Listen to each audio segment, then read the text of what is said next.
Okay, so we're going to start off with our students' pedal boards, and this is the one in the deep purple studio. On the far right of the board we have a Jim Dunlop Classic Crybaby wah pedal. It has the phasal inductor and it gives it a very traditional vintage wah pedal sound. It's just fabulous. Very simple, no controls or any dials on it.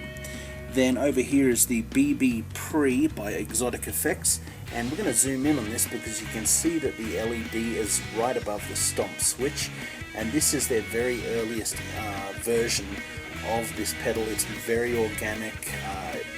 It allows it to get a medium level of overdrive, but it's still very transparent that you can hear your clean tone come through. Then to the left of that one we have the MI Effects from Australia Blues Pro Overdrive. It also doubles, as you can see, the little switch on the top as a fuzz pedal as well as the overdrive. And again, it's a medium overdrive, works very well for Marshall EL34, EL84 type amps. So yeah, just beautiful pedal. Then the next two overdrive pedals that we have here is another one by Exotic Effects, the AC Booster in yellow, and it gives you like a Vox type of a tonality. It's sort of a lower overdrive pedal, but just fabulous all the same. And then finally the Marshall Stack in a Box is achieved with the MI Effects Crunch Box, which is just a really versatile, very rich, full of harmonic content, and that's more of a distortion pedal as it clearly labels there.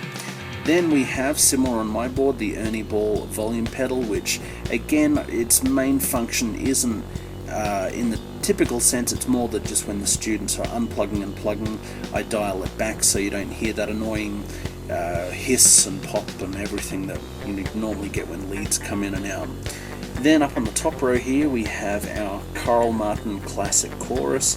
It also has two switches like some of the other pedals, and the left switch turns it into a vibrato pedal as well as a chorus, and it's a very nice, well designed chorus pedal, kind of similar to the Roland CE1 chorus pedal from the mid-late 70s.